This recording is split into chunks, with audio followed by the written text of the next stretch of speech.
De nouvelles plaintes pour viol viennent entacher le gouvernement. Une enquête a été ouverte après le dépôt de 2 plaintes pour viol visant la secrétaire d'État chargée du développement Chrysoula Zacharopoulou. Elle se voit reprocher par des patientes des gestes qu'elle leur aurait imposés quand elle exerçait comme gynécologue. L'investigation a été confiée à la Brigade de répression de la délinquance contre la personne, BRDP.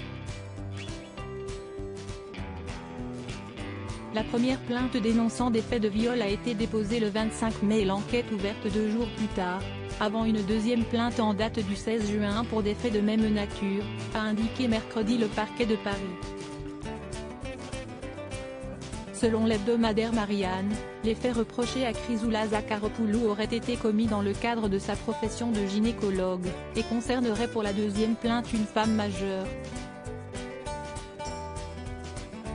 Une troisième femme, Jade, prénom modifié, aujourd'hui âgée de 26 ans et vivant en région parisienne, a raconté mercredi à l'AFP avoir consulté Chrysoula Zacharopoulou pour des problèmes d'endométriose, dont cette gynécologue franco-grecque de 46 ans a fait sa spécialité. Elle a d'ailleurs été nommée en 2017 chevalière de l'Ordre national du mérite pour son travail mené sur l'endométriose. Le rendez-vous, pris avec le docteur Zacharopoulou pour sa renommée et spécifiquement parce que CIST une femme, s'est déroulé fin 2016 en présence d'un stagiaire médecin homme. Selon le récit de Jade, la gynécologue a obligé son stagiaire à m'ausculter. Au moment où les pieds de la patiente étaient dans les étriers, la médecin spécialiste sentait que j'étais pas du tout à l'aise, lui n'était pas du tout à l'aise non plus, mon corps était fermé, bloqué, il le sentait, a-t-elle décrit. Ensuite, c'était à son tour à elle. Elle m'a dit, en me tutoyant, tu vas devoir ouvrir. Moi, je ne suis pas lui. Elle essayait, elle n'était pas contente du tout, et moi j'étais très nerveuse, tendue et bloquée, a-t-elle affirmé. La jeune femme a précisé ne pas se souvenir si la gynécologue avait recueilli son consentement avant de l'ausculter, comme le font aujourd'hui un nombre croissant de praticiens. Jade, qui dit avoir vécu cet événement au moins comme une agression sexuelle, n'a pas porté plainte à ce stade.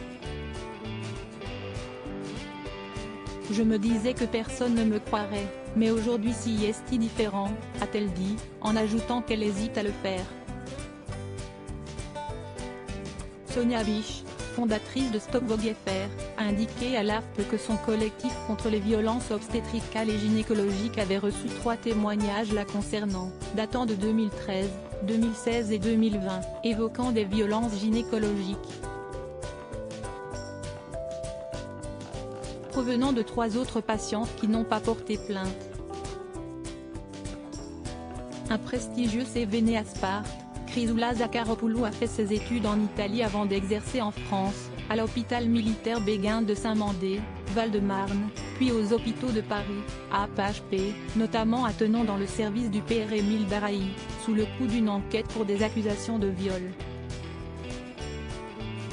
Sollicité par l'AP-HP a répondu n'avoir jamais eu connaissance de plainte ou de signalement concernant le docteur Chrysoula Zacharopoulou. Le CHU a mis en place une commission d'enquête fin septembre 2021 à la suite des accusations concernant le professeur Émile Daraï, un gynécologue parisien renommé visé par plusieurs plaintes, et une attention particulière a été portée à la remontée et au traitement des réclamations des patientes, a précisé l'AP-HP. Chrysoula Zacharopoulou, élue en 2019 sur la liste Renaissance au Parlement européen, où elle a notamment siégé à la Commission des droits de la femme, est une médecin engagée de longue date sur la question de l'endométriose. Elle avait remis l'an dernier un rapport sur le sujet au gouvernement français. Elle est entrée fin mai au gouvernement au poste de secrétaire d'État chargée du développement, de la francophonie et des partenariats internationaux, auprès de la ministre de l'Europe et des Affaires étrangères. Pour l'heure, elle n'a pas réagi aux accusations. Chrysoula Zakharopoulou reste présumée innocente des faits qui lui sont reprochés jusqu'aux conclusions de l'enquête.